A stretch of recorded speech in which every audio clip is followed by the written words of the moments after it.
politics today, the loudest, most demanding voices become our elected leaders. We associate boldness and confidence with strength, don't we? So how is it that Mahatma Gandhi, a man who couldn't string two sentences together in front of a crowd, ended up leading an independence movement? And if you think I'm exaggerating about Gandhi's impediment, Gandhi himself referred to it as, quote, an awful strain of public speaking, which was such a burden he tried to get out of dinner parties and friendly gatherings if he knew he would be expected to speak. When he was a student, Mahatma Gandhi would have panic attacks over public speaking. He was asked once to give a speech at a vegetarian community in London. Now, if you know any vegetarians, you know how much they love talking about their diet. So you think this was a layup for Gandhi, right? But Gandhi, the most prolific speaker of the 20th century, choked. He had to abandon his speech after reading one line of his prepared notes.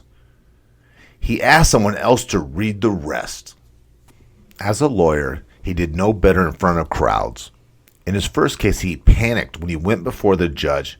He couldn't think of any questions to ask in front of the courtroom, which is kind of what lawyers do. Later, he said of the event, "My head was reeling. I felt as though the court was doing likewise." So what finally turned Gandhi into the powerhouse of wisdom and pithy meaning that we know him as? In a word, passion. Gandhi found a passion so great it pushed him past his fears. He desired to see a free India. Later, Gandhi would say that his hesitancy in speech was an advantage. It made him consider his message, and he learned to pack meaning into short, pithy statements.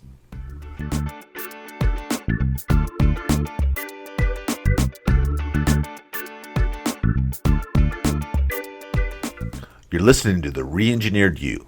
This is a podcast about self-empowerment and all the myths, lies, and misconceptions we tell ourselves. Then we use science and history to bust those myths and re-engineer a better you. I'm your host, Todd Laments, the extrovert. And I'm the writer, researcher, and introvert, Joe Anthony, whose job it is to dig through the outer layer of no duh on the internet and get us to the juicy facts. Our subject for today is going to be something Todd and I both feel very passionately about. We're talking about public speaking. Specifically, we're talking about some of the myths about public speaking and communicating in public that we want to bust personally. So, Todd, would you mind giving us the myths? We are both experts on this. We both found public speaking and have done our 10,000 hours for different reasons, for different goals. Would you agree with that? All but the experts part. We're experienced, I think, potentially. Myth 1. We talk every day, all day. So shouldn't public speaking come easy to us? Why are more people afraid of public speaking than death? Myth 2. Certain people are just natural speakers. They're effervescent and engaging, and everyone is just drawn to them. They are blessed. It is easy for them. It's just not my thing. So I'm just going to sit this one out. Myth 3.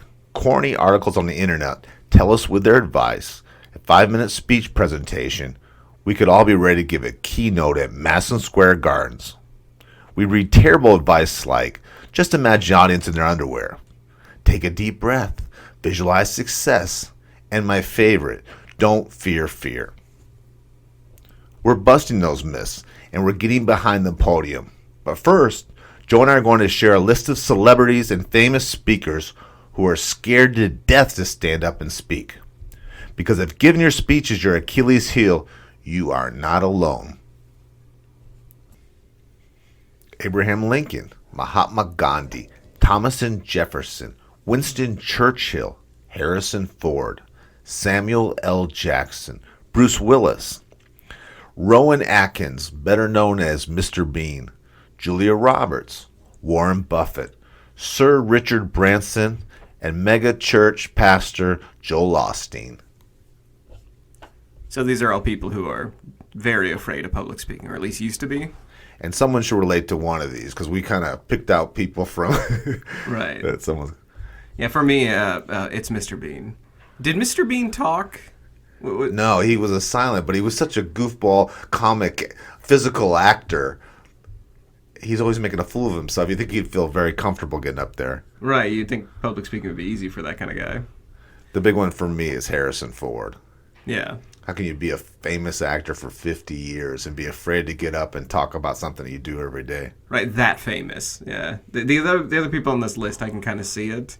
They could be like, well, they only speak under certain circumstances, but not Harrison Ford. That's kind of a mind blower. So, we got into public speaking for different reasons. We've stated before on this podcast that Todd and I are both members of Toastmasters.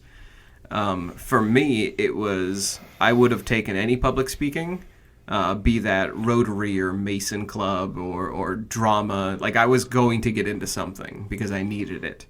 What got you into public speaking? What was your need? My biggest thing was I did debate in high school and I did sales training. So I would see these guys that go to these seminars, these sales trainers, and I'd see them up there and I thought, I want to be like that. That guy made more money in an hour than I make in 2 months. I want to be like him or her. Financial incentive. Yeah, the greed. Right. Well, as we will get into in this episode today, there's a lot of financial reason to get better at public speaking, if only to sharpen your skills up. I think for me, I've talked about this on the podcast before. I was rejected for a Clarion-style writers group because I did such a poor job of communicating my project. And then later ended up coming back and winning an award at that group. So it was embarrassing for me to lack the skills to speak to that degree. What happened when you went up there? Share the story with us. Well, I was to go back. I won't take up too much of our time, but it was my turn to share a story with everybody. I had written it. It was completed. I was ready to have the group's opinion, and it was a small group. It was about 7 people, and it was my time to share. And I did such a poor job. I was embarrassed as a public speaker. And so I got up in front of the group and I rambled and I said, well, this is something I'm working on. Forgive me if it's the ideas aren't complete. And I basically stuttered my way through 5 minutes of explaining, why I'm sorry they have to read this. And didn't represent yourself well. Not at all. And it was all purely public speaking. It wasn't embarrassment for the project. It was because I felt nervous. And at the end, the group wisely said, it doesn't sound like you're ready. We're going to give you some more time. And that was the same entry I entered into their annual. And then I took second during the annual. So I was invited to, I went to a ball or a gala. And a couple people from my writers group were there. And they were like, well, it looks like you had something there after all. And I joked with them. And it was a fun time. It was all very well received. I wish this was more of like a cocktail party story where I'm just like splash my drink in someone's face and said, you didn't think anything of me. But I like to run off and cry somewhere. Yeah. That would have been dramatic too. Yeah. No, it was that was basically what taught me I needed public speaking skills, that I had the technical proficiency to do this, but not the ability to communicate it. That was a huge failing. So I went into public speaking. So, Joe, how afraid are people of public speaking? I like that you phrased it, how afraid are people, and you didn't directly ask me how afraid of people are you, or how afraid of public speaking are you. That was very nice of you. Joe tries not to make eye contact with other people because they might speak to him and say, good morning. I have a light bright here, and you can't see it, but I hold it up and I play light bright whenever I don't want to make eye contact with Todd over this table. Me, on the other hand, I go out on my way to make other people uncomfortable by talking to them, hugging them, touching them inappropriately. It's always nice to have somebody, an extrovert around to make sure you can't have a moment to yourself. But, no, jokes aside, glossophobia, which is the fear of public speaking, is a very real and very common thing. It's according to this article by Psychology Today, it's up to 75% of the population has some level of glossophobia, which is strangely, this is something that struck me as odd, more common in younger patients. So when people come in, it's usually young folks, and it's more prevalent in females than males. So young females have the highest rate of having glossophobia, fear of public speaking. It usually is present or is comorbid in people who have social anxiety disorders. And these disorders can affect, 5 to 9% of Americans. So we're talking any social anxiety disorder. You can have a fear of people. It can be a manifestation of depression or anxiety. Massive insecurity, right? Right. It's not strictly just an isolated fear, although it can be. I think all mental illness and all problems are kind of blended a little bit, right? Yeah, it's called comorbidity, and it overlaps, definitely. But as this article states, it's important to point out not all individuals with a fear of public speaking also have a social anxiety or another psychiatric disorder. But if you went to a classroom of 100 kids, 75 of them would be deathly afraid to come up and say a few words. Right, and they all have different reasons. You can just purely not want to talk in front of a group. That's an okay thing to have. You're healthy. No one here listening to the podcast is broken. You just have one of, if you're in one of these 75% and you don't like public speaking, then that's a normal reaction. You're right where you should be. You're right where you should be, yes. But we're going to talk to you about why you want to go to the other side. Yes, yeah. You're starting from a healthy place, probably, but we're going to convince you that you should get into public speaking. Now, here are a couple reasons why people have anxiety over public speaking. One is purely from anxiety. People who generally experience higher anxiety just in their life, in situations, they're more likely to have anxiety with public speaking as well. Because public speaking, it's generally a cause for anxiety. It raises your blood pressure, and it gives you flight or fight responses. So anxiety will contribute to that. Threat level. So we oftentimes tell people that if you're getting into public speaking or if you're giving a speech in front of a class, we tell you in the classroom, hey, just don't be afraid. Imagine everybody in their underwear, imagine all these people being your personal friends. We give people lots of advice, but honestly, it comes from a pretty deep-rooted place. Fear of public speaking is not an idle fear. You actually really, for real, might get shunned from a social group sometime in your life. In fact, you probably aren't a human unless you have been. I have been. It's horrible at every stage of my life, and it sucks every time. Yeah, it totally does. That's a fear that, and you shouldn't have that fear go away either. You should always in your life be, slightly worried about becoming a pariah.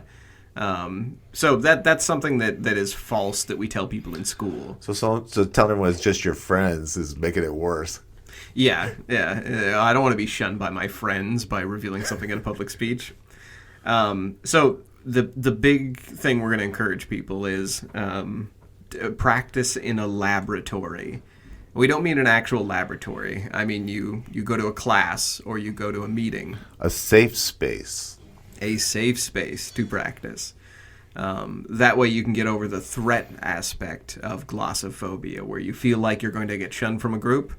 Well, if you pick out a classroom or you pick out a club locally, if you get shunned from there, well, then you haven't lost anything. You return to your normal social group or you find a new class, which makes it so much easier. Another reason why some people might fear public speaking is skill level. If you're not prepared, or if you physically can't make the words work, then you're going to have anxiety over public speaking. What I mean by that is I have a stutter naturally. In fact, it comes out on this podcast all the time. I have what's called in Toastmasters, they call it a double clutch. It just means that I will start words and repeat them quickly. That can make you uncomfortable speaking. Poor preparation in general can also do that. So if you feel like you don't know enough about what you're about to talk about, if you give a speech at class and it's on a book that you were supposed to do a book report for and you skipped it, that can lead to anxiety. And procrastination is the worst thing for public speaking anxiety. Yeah. If you're underprepared and if you're procrastinated, You can over-prepare. yes. Yeah, that's one of the anxiety factors you personally can get rid of just by, going into it with a little bit of work ethic. Most of these things you have to overexpose yourself to get over it, the fear. But at least with preparation, you can do that, in the off hours. And I already said the magic word, exposure. You can totally exposure therapy your way out of public speaking fears. Repetition and practice and knowing that you're not going to go too far and get yourself shunned from a social group, which means just good content selection and practice and delivery, and once in a while getting booed or heckled. It totally helps. It makes you realize that the worst that can happen is social pariah. It's not fear of a physical death, but it is a social death of kind. Yes, absolutely. Like if you're a comedian, you never have to return to that club and see those drunks again. But if you're delivering a speech in front of your class, you're going to have to see those students again. So you better not, say something that is too wild or too alienating. I think of the Eminem song, I got booed and laughed off stage. Right. You don't want that to happen in front of like your parents and your close friends. So with our talk about anxiety, do you know anyone who has lost any opportunities or anything in their life because they had this anxiety? I was in a communication class up in Seattle, and a woman came in, a new member, and her name was Karen. And of course, she's new. I introduced myself. Said, "Why are you here?" She was traumatized. Her mother passed away, and they had a very close relationship. Her mother was her best friend. Her mother was someone she held in very high regards as her hero. And at the funeral, she wanted to get up and honor her mother. And she got up to do it, and she couldn't speak. She was so afraid, and it was in front of just her friends and family, cousins, her brothers and sisters. And so she came to this class and says, that opportunity is never going to be here again, but I am not going to do that again. So that's both tragic and heroic. It would have been great if she'd been there a year before or a few months before, and we could have cured her and got up there. Now, I have another friend up at Seattle. He works for, I'm not going to say what company it is, but they make airplanes. And he's working in the same job for 20 years. He didn't go to college. He just went right and started working for this company. Well, a promotion came up that they only give to people with a lot higher education. But he was so good at what he did. He'd been doing it so good. He was such an expert. He was such a professional problem solver that they put him up for the job. The job was his. They were going to be the first one they hired without a college degree for this supervisory job. All he had to do was go in front and talk in front of a board of 5 people. He knew this like the back of his hand, Joe. He had his 10,000 hours. He's an absolute expert. There's nothing that they can ask him he doesn't know. But he bombed it because of public speaking. And he made himself look foolish. And he was crying when he told me this story because he had already told his friends, told his family, told his kids about this promotion. Oh, wow. And the head started spending the money. We're going to pay this off. We're going to get a bigger place. And so he came, and the same thing with her says, that's not going to happen to me again. Wow. And we talk about preparation. We mentioned that one factor of being anxious about public speaking can be because you're underprepared. This guy knew everything about the airline he was working for, so that was not even a factor. It was purely anxiety then. He needed those reps in that safe space that you talked about before. Wow. And he underestimated it. Right. Well, thank you for sharing that. Yeah, the laboratory part of practicing public speaking is so important. So, Joe, the science thing, what are we so afraid of? For public speaking? I was going to say bears. But, So this again from Psychology Today, and I know we do this very often. Our podcast should be the re-engineered caveman, because I feel like every time we do a podcast about something about the brain or about how people function, we always go back to the ancient man comparisons. So, prehistory man, imagine your cave ancestors wandering around with clubs and spears. And, ancient, your grandfather or grandmother, one of your ancient tribal members, turns around and says, hey, I'm tired of being attacked by woolly mammoths every morning. Why don't we move somewhere more safe? Like, why don't we try, I don't know, moving into the mountains? And everyone disagrees with them and hates their idea so much they tell them to take a walk. Yeah, I think they're trying to get everybody killed. If you're an idiot, what are you thinking? Right. This is a dumb idea. There are literal mountain lions up on the mountaintop, and they're told, you're out of the tribe. Get out of here. We hate your ideas. Your ideas are stupid. Even for a caveman, they're dumb. That basically means death. Anytime group exclusion happens, it's called inclusion and exclusion.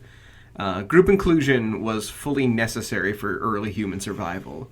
So if you're in a group or a pack or a tribe, you need to be accepted. And we literally feel pain, and we can feel pain from rejection.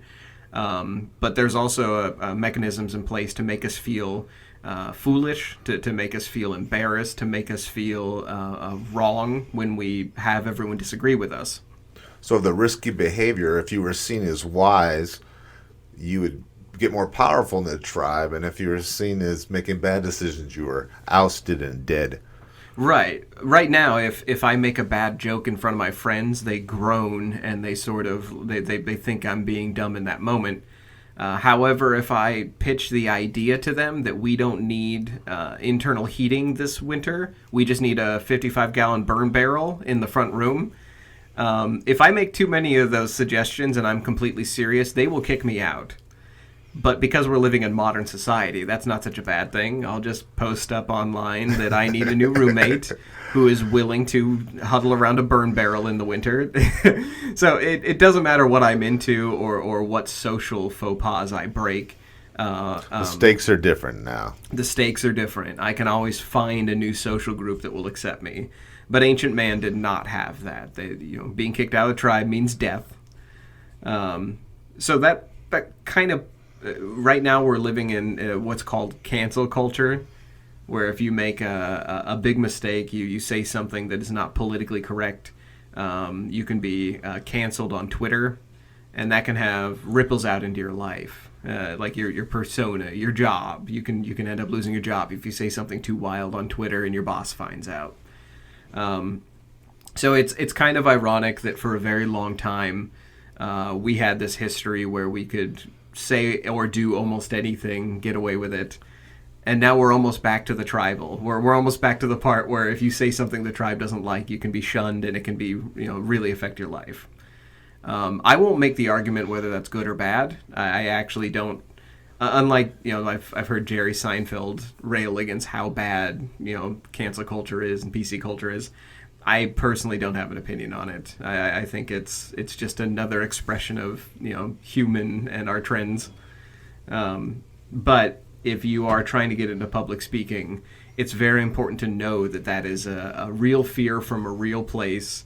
It was embedded in us early, that you have an instinct not to get shunned by the tribe. And that's the first thing you're going to have to grow accustomed to in public speaking.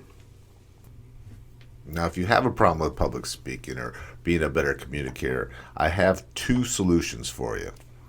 And I'm willing to take both. Well, one at a time. The first one is, as a young kid growing up, I moved schools a lot. And when I was about 14 years old, I was just sick of I moved schools, moved cities, moved states. And I was just exhausted, fatigued from making new friends. And I told this to my mom. I was depressed. I was in a new school. I didn't want to go. She bought me this book when I was 14. It was called Dale Carnegie, How to Win Friends and Influence People. Have you read it? Oh yeah. Yes, I have. Do you like the book? I do. I love the old-timey sayings in there. There's one part where he's like, hogwash, bear oil. And I had asked my uncle what bear oil meant. And... Well, that stuff is as relevant. It's one of the best-selling self-help books besides the Bible. Yeah. It's as relevant today as it ever was. But he has a class, Dale Carnegie has a class, and it's world famous. It's been around. It's for business professionals. And one of the big things that it does, it teaches you how to public speak in short bursts. Okay. A lot of times, and anyone in a corporate job will know, a lot of these managers go on and on and on, talking about nothing. They don't have an agenda. They don't have a point. It's just to have a meeting and to hear their own voice. So it talks to 2-minute burst. It's very rich content in the training, and it has real-life scenarios. It talks about how to write real quality emails, not just things that cause misunderstandings. You ever read an email and get pissed off? Yes. Yeah, that wasn't that person's intent, but the way they worded it, you think, what are you trying to say? Yeah, you can't hear the tone. Like, if it's being sarcastic or if they're trying to be ironic, you can't hear that in an email. It's very interactive. Everyone has a role on Dale Carnegie class, and it talks about things you can practice in there and use at work the next day. Oh, that's helpful.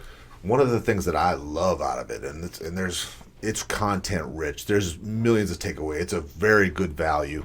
Is don't apologize. Don't get up and say, "Oh, I'm so sorry. I didn't have time to prepare for this. I would have." Just tell them what you got. Give them the best shot you have. Don't apologize. Just stand up and just go.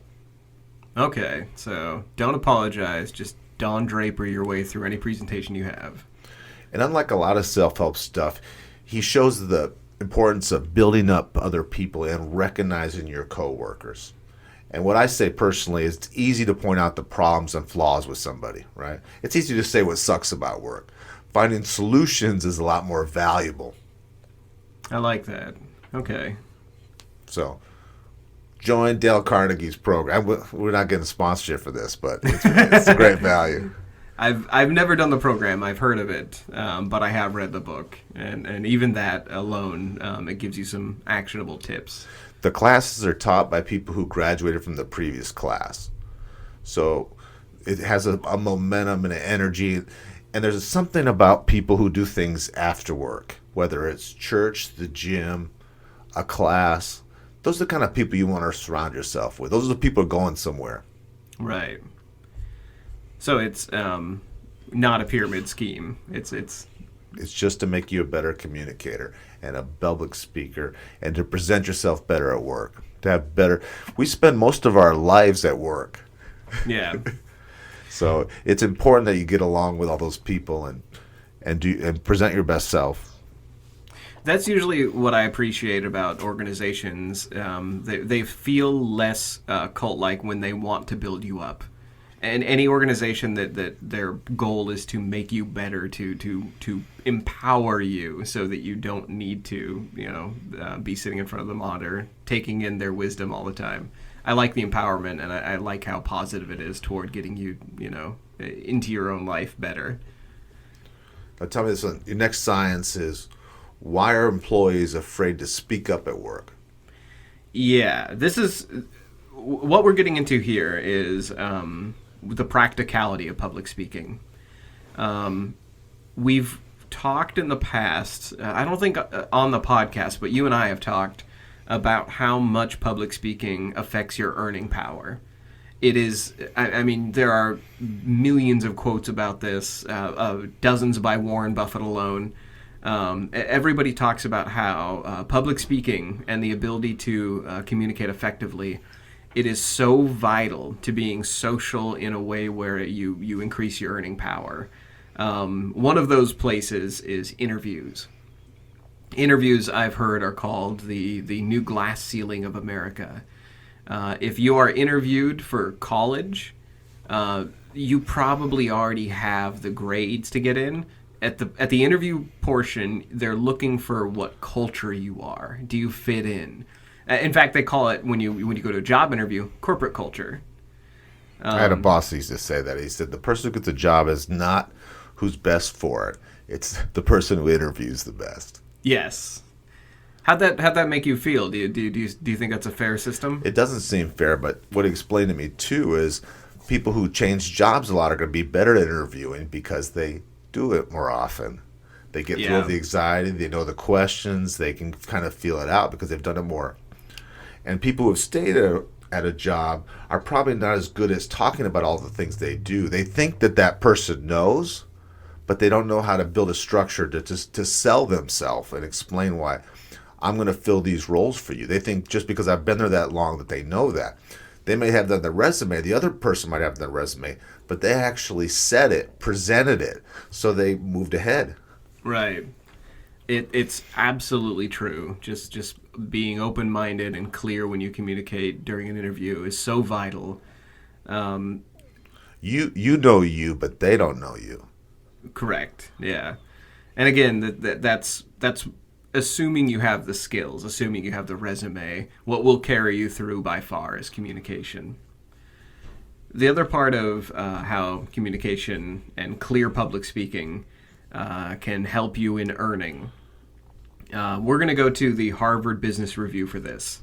There's an article called "Why Employees Are Afraid to Speak," and it's fascinating to me because it basically it lays out all the reasons why a business can lose money if people are afraid to speak up. You and I have joked about Amazon, how Bezos runs his business under high pressure and tension, and high cortisol does not make for a good, or it does not make for an efficient workplace. Turns out making people afraid to speak up is similar. So they interviewed, they did not say the firm's name, but Harvard Business Review went out of their way to find basically a statistically average firm that had more than 200 employees. And they interviewed 200 specifically from all levels and function of a firm because they just wanted one anecdote of, how does it look like when people aren't communicating. And they found out that, they tried to take the steps that most companies do to make communicating grievances easier. They put in a zero-threat mediator, is what they called it. And they put in a suggestion section, not just an inbox. It was like online or something, so you could truly be anonymous.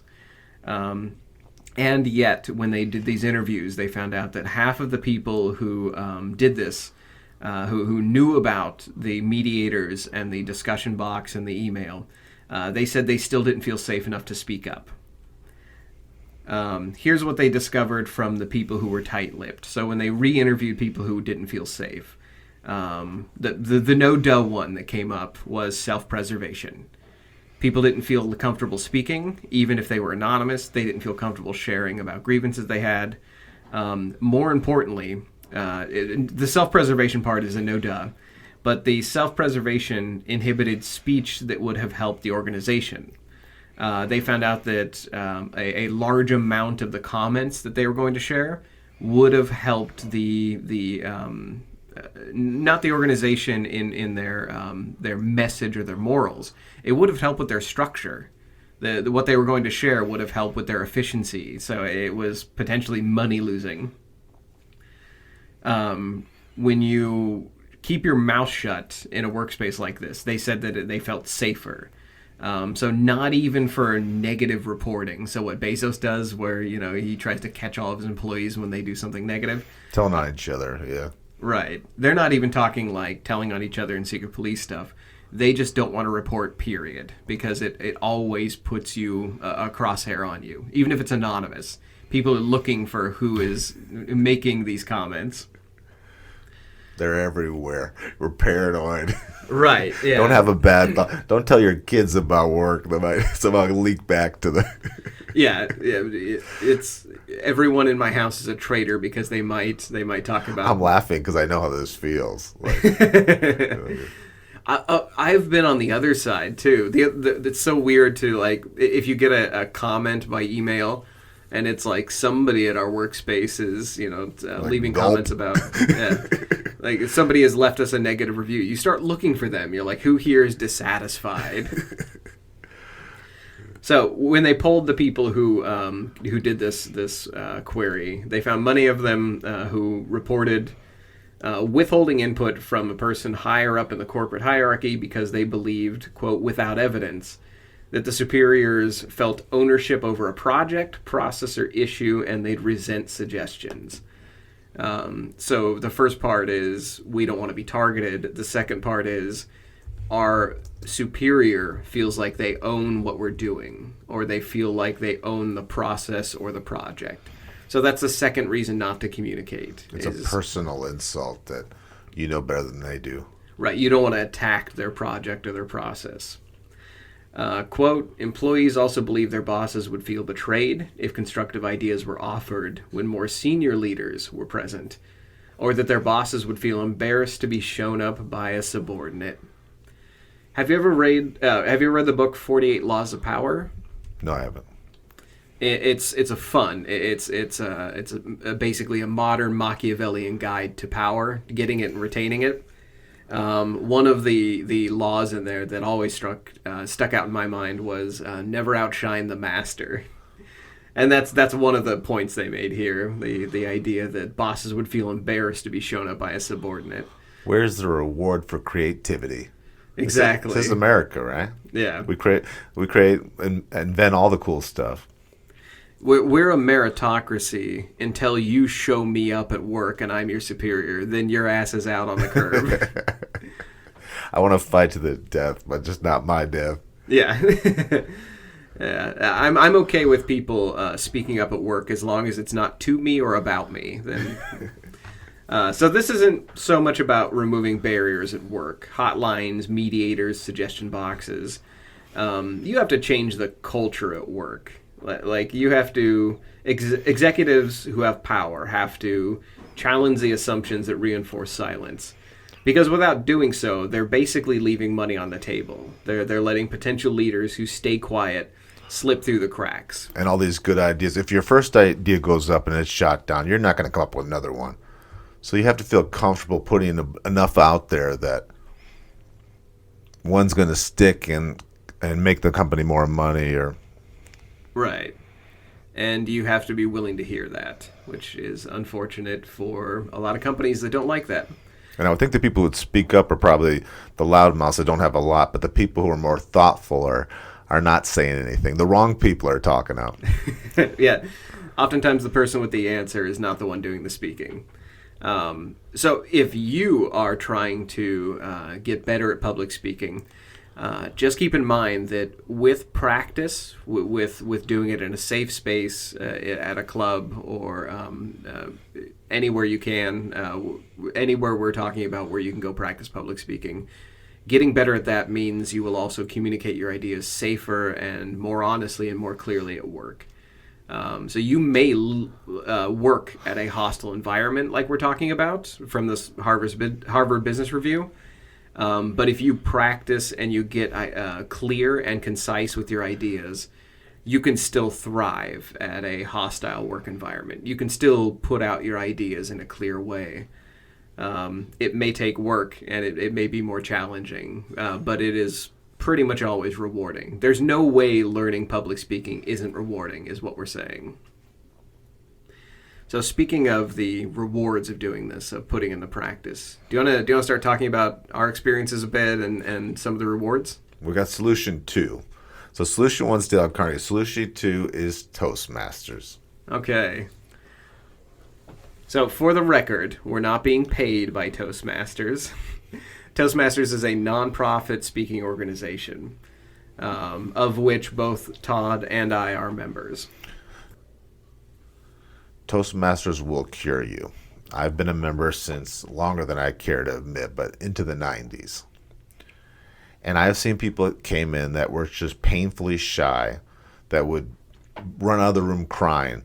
And then, Joe, in 6 to 8 months, they're strutting around in front of us, giving a 5 to 7 minute speech, and we're all cheering. Right. Or you can't shut them up. Yeah, exactly. You get, in a you get good them way. out of their role. Now, this is the best thing about Toastmasters. It's a nonprofit almost every CEO has taken it. Every business leader, entrepreneurs, everyone's done it. Mm-hmm. It costs about $150 a year to go to it. So it's a great value. If you compare that to public speaking classes or courses or public speaking, there are motivational workshops that you can go to for public speaking. That costs $4,000 and you don't get near I was as about good to as say, fast. they're multiples times as much, and you do not see as much progress because you're not given the practice time. Now, the nice thing about Toastmasters, it's a very rah-rah encouraging. So, and everyone has a role. So let's say Joe gets up and gives a short 5 to 7 minute speech. Well, I'm listening to his speech because I have to evaluate, give him things I like, things he could improve on, and things I loved after he goes. So I have to listen so hard to every word he said. And everyone's involved in some way. The best thing that I take out of Toastmasters is called table topics.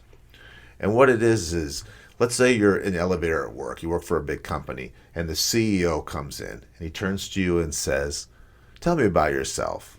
Are you going to just stare at him or are you going to be able to go? And it teaches you to talk on your feet. So they give you a subject and you give a short 1 to 2 minute speech on it. And it's really hard and it's really awkward. But with all the Toastmasters, they're cheering you on, you'll get through it. It is tough to be afraid when so many people are being so positive. Yeah, my friend said that he's an engineer, and he said, "I'm the kind of guy, before I joined Toastmasters, if you ask me a question, I'd get back to you in 5 days." Right. You know people like that? They have Absolutely. to think about everything.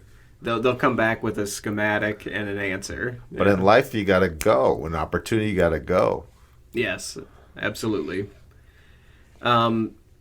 I think when I got into Toastmasters, I first enjoyed sharing stories that would make people feel that wow factor. Like what we do on the podcast here, I want to make people realize stuff about their own life.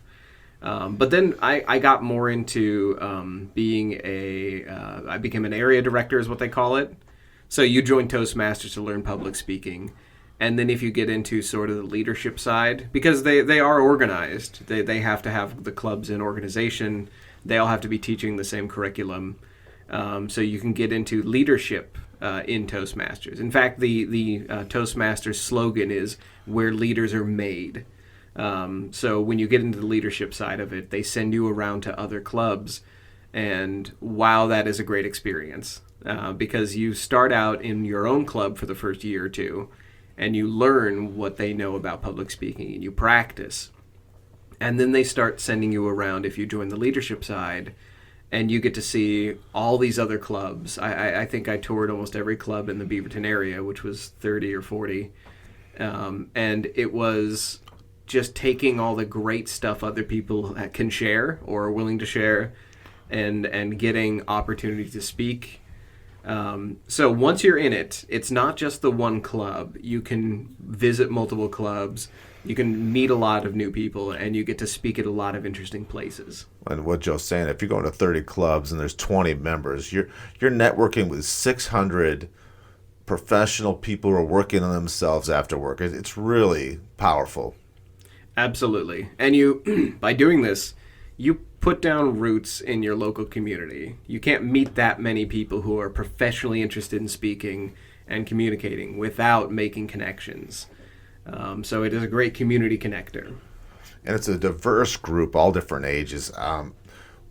One of the mentees she was running for Miss Oregon. And then I had somebody else who had a speech impediment who could barely say a full sentence. So someone who's disabled on vocally getting up there, brave enough to speak, and then someone who's going to get up and do the the parade wave. Right. Yeah, that is a great combination. So, good speaking skills generally for your life, like coming out of Toastmasters after a couple years of really putting in reps and practice, being that clear as a speaker, you come off larger in people's minds. Like people think of you differently, they treat you differently. It's almost as evident having good speaking skills as like weight loss. Like it is so obvious when you meet someone and they're a polished speaker and they have a good message and they're easy and fun to talk to. They have a strut. They have a little peacock strut to They them. do. They absolutely do. You can see it, yeah. And this is what I will challenge you with before we get to our call to action. What is Gandhi without Gandhi's message? If you don't think clear speaking changes your personality in other people's minds, just think about all these really world-renowned speakers that you know, and what are they without that clear message? That's a great point. Now, I want to talk to you about one thing, the painfully shy person. Okay? Now, I've told this joke for years, and I go out of my way to try to connect with people, just the way I am. And I always say, don't ever win over a shy person. Do you want to know why? What's that? Because they'll never stop talking once you win them over. You'll be their only friend, and they'll have to empty the well every time they see you. Because they're comfortable with you, so they just blah. You're like their therapist at this point. And they're not very good at talking jokes. They don't do it to everybody, different people, so they're tactless, and they hurt your feelings once you win them over. Whatever those, I can't remember what it is. Men are from Mars, women are from Venus. The whole notion of like each gender has like 20,000 words a day or something. So if you open up a shy person, you're the only vent for that 30,000, 40,000, whatever the amount is. Those they words got like are going 12 to years you. of Niagara Falls built up. Right. Being shy isn't always a bad thing. Different people are comfortable with different levels of social activity, and being shy is a natural thing.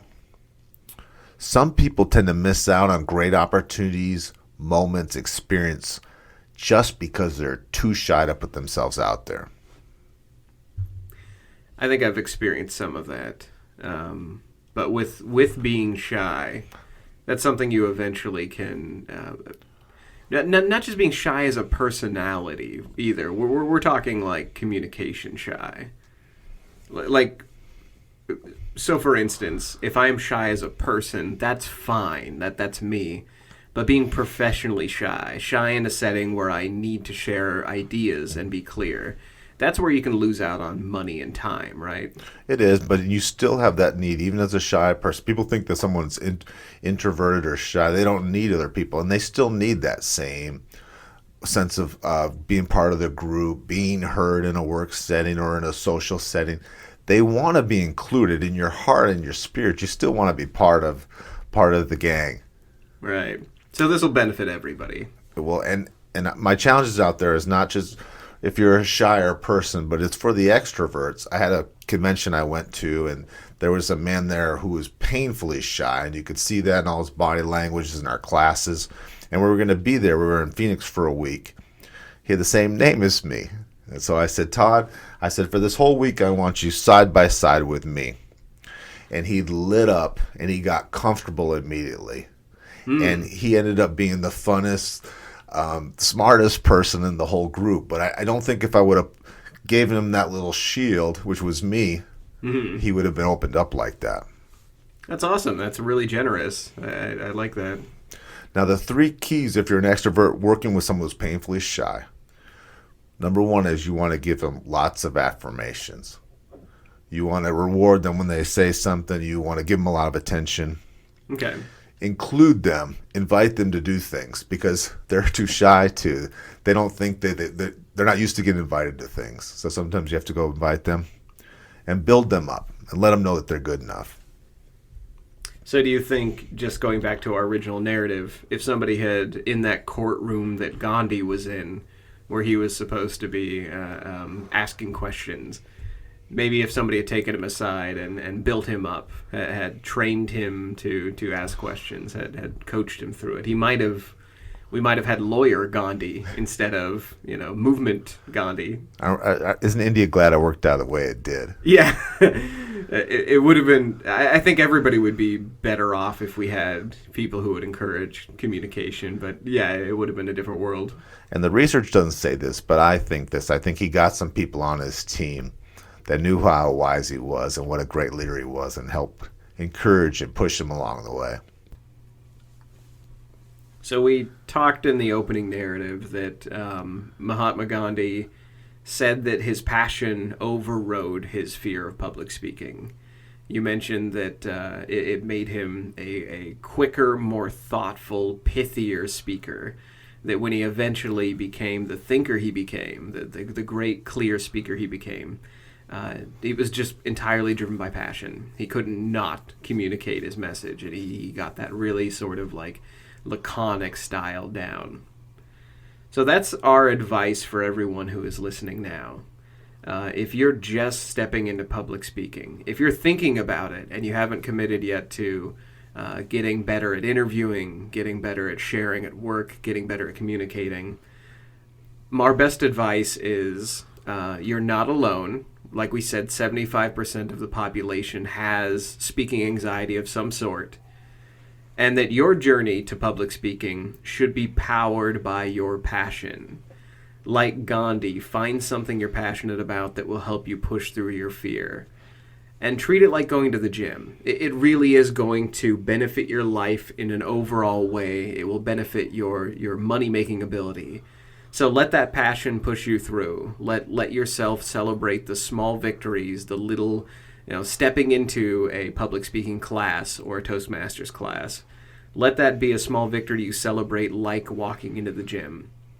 And as you do this, every time you feel shaky, anytime you feel fear, anytime you feel like you're not doing well in public speaking, just remember your passion.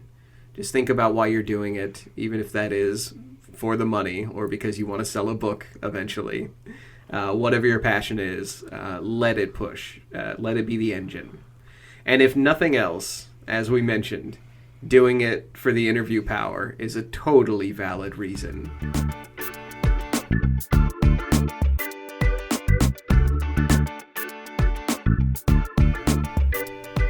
You've been listening to The Re-Engineered You. Thank you so much for listening to this show. You mean the world to us. We have a new episode every week. You can connect with us at www.re-engineeredyou.com, where we have research links, show notes, blog articles for every episode. And you can come in and leave feedback and engage us in spirited debate. We love that. We're not experts at anything, but we've got an opinion on everything.